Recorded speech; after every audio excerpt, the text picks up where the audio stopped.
morning. It's Monday, October 20th, a special episode. If you're subscribed to the show, there should be another episode in the feed that's all about the news. But over here in this episode, we're covering my very favorite topic, voting. And now, the special episode.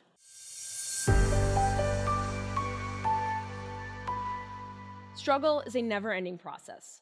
Freedom is never really won.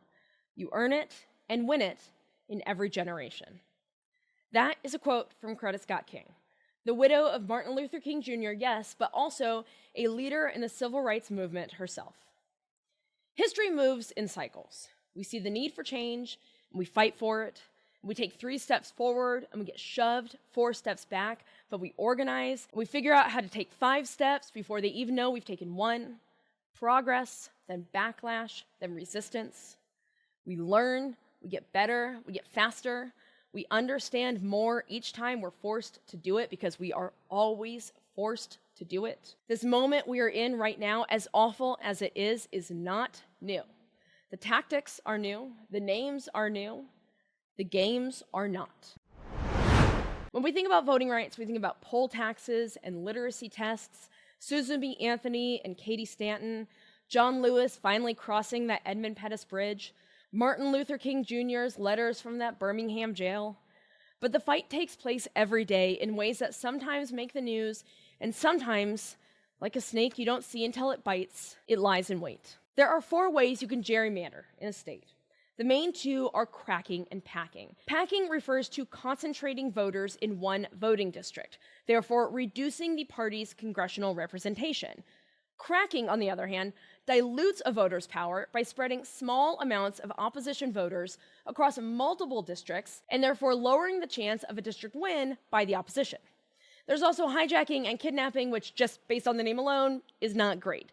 Those happen when an incumbent required to live in the district they represent is suddenly living in a different district because of new maps, placing them in a more difficult district to win. We're talking about gerrymandering a lot right now because the President of the United States is literally calling states to say, do you mind doing gerrymandering for me because I am up to no good? And they are saying yes, because they are also up to no good. But it's a tale as old as time. The name comes from the governor of Massachusetts who did gerrymandering in 1812. In Louisiana, Black residents make up nearly 1/3 of the state's population. However, of the 6 districts in the state, there is only 1 Black majority district out of 6. This is an example of packing gerrymandering. To correct this, the Louisiana legislature established a 2nd Black majority district, which was signed into law by the governor. Following that move, a group of non-Black voters sued under the 14th Amendment, saying, get this, that this was racial gerrymandering. Part of the 14th Amendment says, quote, no state shall deny to any person within its jurisdiction the equal protection of the laws. And that is called the Equal Protection Clause. In this case here, the Supreme Court interpreted it to prohibit states from doing racial gerrymandering unless the plan passes strict scrutiny, which is a vibe, but it is also the highest level of judicial review, and it requires a 2-part test in which the government must prove a compelling government interest and that the law is narrowly tailored. Strict scrutiny is very hard to pass. It is made to be very hard to pass on purpose. Last year, this case here in Louisiana made it all the way up to the Supreme Court, but it was punted, with the justices requesting to rehear it this year. In the meantime, the 2-district court remained in effect. Cut to this year. Last week, justices heard arguments in Louisiana v. Callais, and based on their questions, we can expect that the justices are about to gut Section 2, because they didn't rule in that case. Instead, they want to rehear it with the more sweeping question on whether Section 2 is constitutional. Now, the thing about a Section 2 violation is you can't just, say it. You can't just be like, I feel like this feels like a Section 2 violation. It has exacting requirements, known as the 3 Jingles preconditions. First, the minority group must be, quote, sufficiently large and geographically compact to constitute a majority in a single member district, end quote. Second, that group has to show that members tend to vote similarly, making it a voting bloc. And third, that voting bloc has to show that the majority population votes, quote, sufficiently as a bloc to enable it, usually to defeat the minority's preferred candidate. So in other words, the majority's voting power has to consistently prevent the minority group's preferred candidate from winning. You have to hit all three or no dice. Additionally, if preconditions cease to exist in the future, that Section 2 liability will sunset. On top of all of that, you have to show that it is possible to fix this with an ungerrymandered map. That map also has very strict requirements. So it's not just like a very casual thing. It's a law. It is a strict, very well thought out law. Before I go on, let me remind you that somehow I am the rational one. I know, hear me out, hang on, hey, how dare you? I know we're here for the news and we're here for the yokes, but when it comes to stuff like this, I do impossibly stay fairly level-headed. We take stuff as they come. We don't time travel, we don't do conspiracy theory, we live in the real world.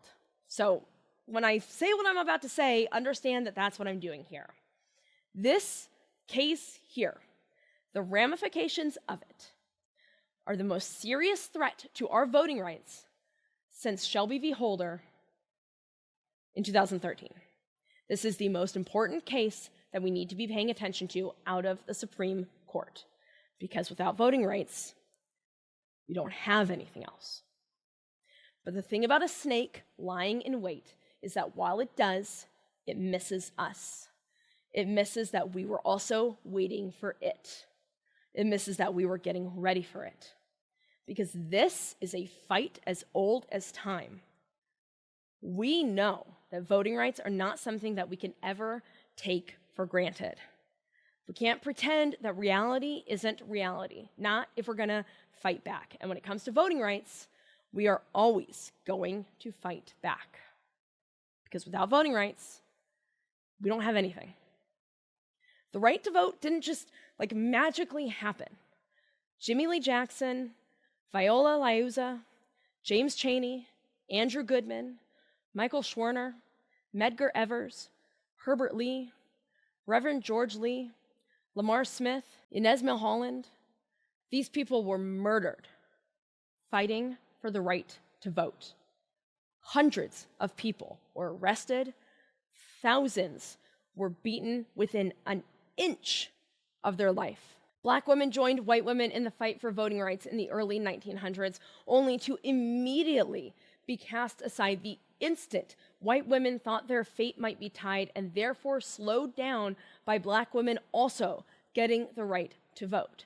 And even though those early black suffragettes like Sojourner Truth and Frances Ellen Watkins Harper and Ida B. Wells Barnett and Mary Church Terrell and Anna Julia Cooper made great strides for the movement, and inarguably the work could not have been done without them, all they were allowed to do was watch when white women got the right to vote and celebrated as if it was some great achievement for feminism, when all it was is both a symbol of feminism and a reminder of what white women do best: take from women of color and leave the second we think that standing together might somehow make things 3% more difficult, without ever seeing the power we could have if we could just, for once, stick together. Because even though they were there from the beginning, and even though the 19th Amendment did technically give women the right to vote, Jim Crow laws ensured that black women would be the last in this country to ever get the right to vote. Anna Julia Cooper was born enslaved, became one of the first black women to earn a PhD, and wrote one of the first major texts advocating for black women's political and intellectual equality, which gave the universal suffrage movement one of the most important philosophical foundations. She died 1 year before she would have gotten the right to vote. The right to vote depends on individual voices. Why do you think they are trying so hard to stop us from being able to use them? And so here's what I want to tell you today. This is not the Edmund Pettus Bridge. This is not the Night of Terror.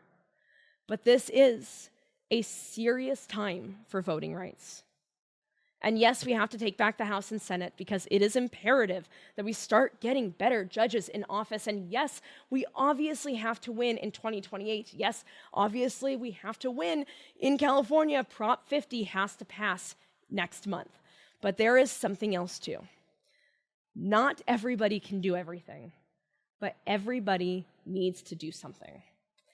Decide what you're going to care about and really, really care. Fight for it. Learn everything you can about it. Become an expert in it.